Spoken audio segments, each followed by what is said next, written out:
வணக்கம் நேர்களே, நான் உங்கள் ஆஸ்ட்ரோ பூர்ணா. இன்னைக்கு நாம பார்க்கக்கூடிய பதிவு ஏப்ரல் மாத பலன்கள். ஏப்ரல் மாதத்துல இருக்கக்கூடிய கோச்சார கிரகங்களின் நிலவரங்கள் அப்படின்னு பார்க்கும்போது, மாத கிரகங்களான அந்த சுக்கிரன் மேஷ ராசியிலையும், அடுத்து புதனாகப்பட்டவர் கும்ப ராசியிலையும், செவ்வாயாகப்பட்டவர் அந்த கும்ப ராசியிலையும், சூரியன் மீன ராசியிலையும் இருக்கக்கூடிய ஒரு தன்மையாக இருக்கு.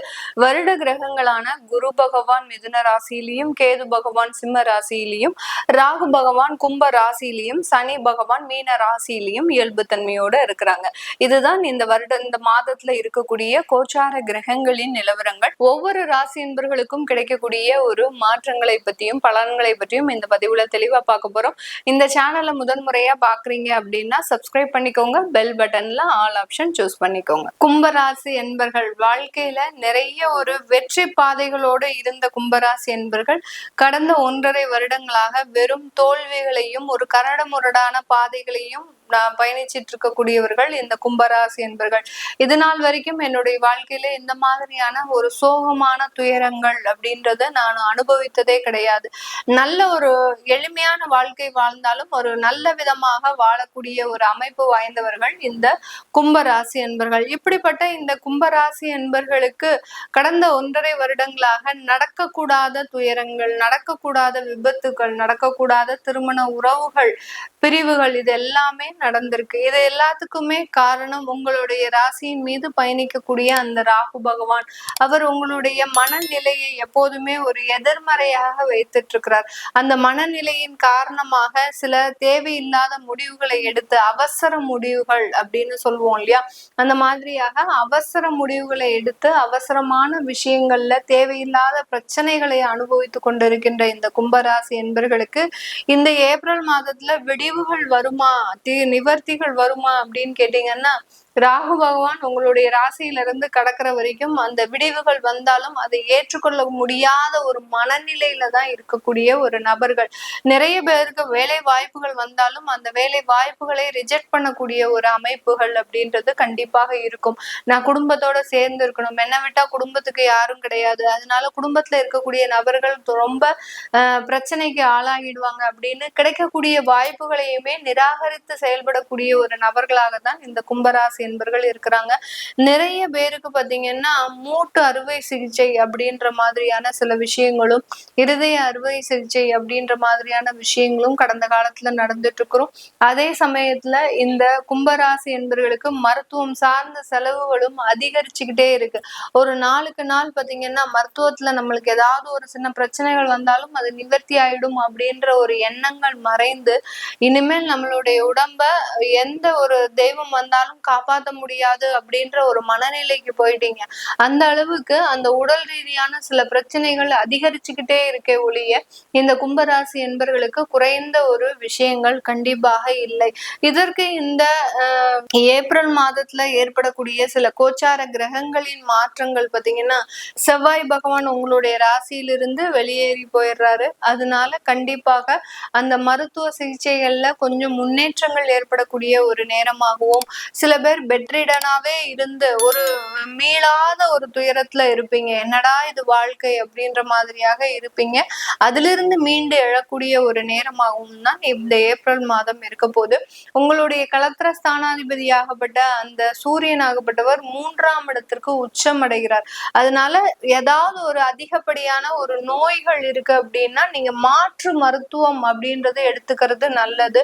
ஒரு மாற்று மருத்துவ ஆலோசனையும் எடுத்துக்கிறது நல்லது. அப்படி எடுத்துக்கிட்டீங்க அப்படின்னா உங்களுக்கு நல்ல ஒரு சேஞ்சஸ் உங்களுடைய வியாதியின் மூலமாக கிடைக்கக்கூடிய ஒரு நேரமாக இருக்கும். ஏன்னா இந்த கும்பராசி என்பர்கள் அதிகப்படியாக துன்பத்துல இருக்கக்கூடியவர்கள் இந்த நோய்கள் தொந்தரவு ரீதியான சில விஷயங்கள்ல தான் மன ரீதியான ஒரு விரக்தியில இருப்பாங்க. இதுல இருந்து மீண்டு வர்றதுக்கு தான் இந்த மாதத்துல இந்த மாற்று மருத்துவம் அப்படின்றத எடுத்துக்கிட்டீங்க அப்படின்னா மிகப்பெரிய ஒரு நிவர்த்திகள் கிடைக்கிறதுக்கு உண்டான ஒரு நேரமாக இருக்க போது.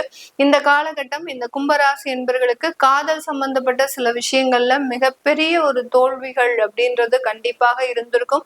அது கடந்த ஒரு 25 நாட்கள்லயே அதிகப்படியாக ஆரம்பிக்கக்கூடிய ஒரு நேரம். நிறைய கும்பராசி என்பர்கள் அந்த காதல் ஒரு 5 வருடம் 3 வருடங்களாக செய்த காதல் கூட இந்த கடந்த ஒரு 20 நாட்கள்ல மிகப்பெரிய ஒரு தோல்விகளை சந்திச்சுக்கிட்டே இருக்கும். என்னவோ ஒரு சிறிய ஒரு வார்த்தைகள் அது ஈகோவாக உங்களுக்கு உருவெடுத்து அதுல ஒரு பிரிவையும் கொடுக்கக்கூடிய ஒரு அமைப்புகள் அப்படின்றது இந்த கும்பராசி என்பர்களுக்கு அதிகப்படியாக இருக்கக்கூடிய ஒரு தருணம். அதனால இந்த ஏப்ரல் மாதத்துல இந்த காதல் திருமணங்களுக்கு நீங்க அதிக முயற்சிகள் பண்ணக்கூடாது. பெற்றோர்களின் சம்மதமும் இந்த காலகட்டத்துல பெரிய அளவுக்கு உங்களுக்கு கிடைக்காது. ஒரு 3 மாதத்திற்கு ஆற போடுங்க. அதற்குண்டான முயற்சிகளை அதுக்கப்புறம் நீங்க செய்தீங்க அப்படின்னா அதுக்குண்டான ஒரு நல்ல வாய்ப்புகள் கிடைக்கிறதுக்கு உண்டான ஒரு நேரம்.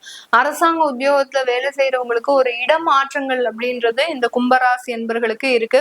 அந்த இடமாற்றங்கள்னால பெரிய அளவுக்கு ஒரு வேலையில ஒரு நிவர்த்திகள் அப்படின்றதெல்லாம் இருக்காது. உங்களுக்கு நீங்க எந்த இடத்துல இடமாற்றம் செய்யக்கூடாது அப்படின்னு நினைச்சீங்களோ அந்த இடத்துல இடமாற்றம் பெறுவதற்குண்டான ஒரு அமைப்பும் இந்த கும்பராசி என்பர்களுக்கு இருக்கும். அதனால இருக்கிற வேலையில டயத்துக்கு போயிட்டு உங்களுடைய பொறுப்புகளை முடிச்சுட்டு வாங்க. அதிகப்படியாக நேரம் எடுத்து நான் தான் அந்த ஆபீஸ்லயே அந்த டிபார்ட்மெண்ட்லயே பெரிய அளவுக்கு வேலை செய்யறேன்னு அப்படின்னு பேரும் கிடைக்க போறது இல்லை. இந்த கும்பராசி என்பர்களுக்கு கொஞ்சம் நிதானமாக ஒரு தெளிவான ஒரு மனப்பான்மையோட செயல்படும் போது இந்த கும்பராசி என்பர்களுக்கு வரக்கூடிய பிரச்சனைகள்ல இருந்து நீங்க மீண்டு வரக்கூடிய ஒரு தருணமாக தான் இந்த ஏப்ரல் மாதம் இருக்க போகுது. இது எல்லாமே நம்ம கோச்சார நிலவரப்படி பலன்களை கணிச்சு சொல்லி இருக்கிறோம். உங்களுடைய சுய ஜாதக திசாபுத்தி பலன்களை பார்க்கணும் விருப்பப்படுறவங்க கீழே இருக்கிற நம்பருக்கு வாட்ஸ்அப்ல அப்பாயின்மெண்ட் வாங்கிட்டு நீங்க கன்சல்ட் பண்ணிக்கலாம். உங்களுடைய குழந்தைகளுக்கு ஜாதகம் எழுதணும், நியூமராலஜி படி பெயர் வைக்கணும்னு நினைக்கிறவங்களும் கீழே இருக்கிற நம்பருக்கு வாட்ஸ்அப்ல மெசேஜ் அனுப்புங்க. அதற்குண்டான விவரங்கள் தெரிய வரும். உங்களிடமிருந்து விடைபெறுவது உங்கள் ஆஸ்ட்ரோ பூர்ணா. நன்றி, வணக்கம். இந்த மாதத்துல பாத்தீங்கன்னா கிரகங்களின் பயிற்சிகள் அப்படின்னு எடுக்கும்போது 1.5 மாதங்களுக்கு ஒரு முறை பயிற்சியாகக்கூடிய அந்த செவ்வாயாகப்பட்டவர் 3ஆம் தேதி அந்த கும்ப ராசியிலிருந்து மீன ராசிக்கு பயிற்சியாகி வருகிறார்.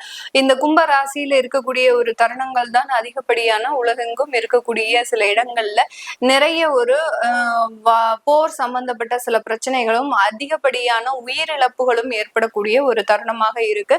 அதனால இந்த 3ஆம் தேதிக்கு மேல இந்த மாதிரியான சில அசம்பாவிதங்கள் குறைய தொடங்குகின்ற ஒரு காலமாக இருக்கும். அடுத்து அந்த புதனாகப்பட்டவர் மீன ராசிக்கு, அதாவது கும்ப ராசியிலிருந்து மீன ராசிக்கு அந்த 11ஆம் தேதி பயிற்சியாகி வருகிறார். மீன ராசியிலிருந்து மறுபடியும் 30ஆம் தேதி ஏப்ரல் மாதம் பயிற்சியாகி மேஷ ராசிக்கு பயிற்சியாகிறார். அடுத்து இந்த மாத கிரகங்கள்ல அந்த சூரியன் ஆகப்பட்டவர் அப்படின்னு சொல்லக்கூடிய அந்த மாத கிரகம், அந்த சூரியன் மேஷ ராசிக்கு உச்சம் பெற போறார். இந்த மாதத்துலதான், சித்திரை மாதத்துலதான் அந்த மேஷ ராசியில சூரியன் உச்சம் அடைகிறதுனால இந்த காலகட்டம் மிகவும் ஒரு அற்புதம் வாய்ந்த ஒரு காலகட்டமாக இருக்கும். நிறைய வருமான தடைகள்லாம் நீங்குவதற்குண்டான ஒரு தருணமாக இருக்க போகுது. அடுத்து சுக்கிரனாகப்பட்டவர் மேஷ ராசியிலிருந்து தன்னுடைய சொந்த ஆட்சி வீடான அந்த ரிஷப ராசிக்கு 20ஆம் தேதி ஏப்ரல் மாதம் பயிற்சியாகிறார். இந்த மாதிரியான சில மாற்றம், அதற்குண்டான ஒரு விவரங்களை தெரிஞ்சுக்கணும் விருப்பப்படுறவங்க கீழே இருக்கிற நம்பருக்கு வாட்ஸ்அப்ல அப்பாயின்மெண்ட் வாங்கிக்கிட்டு நீங்க கன்சல்ட் பண்ணிக்கலாம். உங்களுடைய குழந்தைகளுக்கு ஜாதகம் எழுதணும், நியூமராலஜி படி பெயர் வைக்கணும்னு நினைக்கிறவங்களும் கீழே இருக்கிற நம்பருக்கு வாட்ஸ்அப்ல மெசேஜ் அனுப்புங்க. அதற்குண்டான விவரங்கள் தெரிய வரும். உங்களிடமிருந்து விடைபெறுவது உங்கள் ஆஸ்ட்ரோ பூர்ணா. நன்றி, வணக்கம்.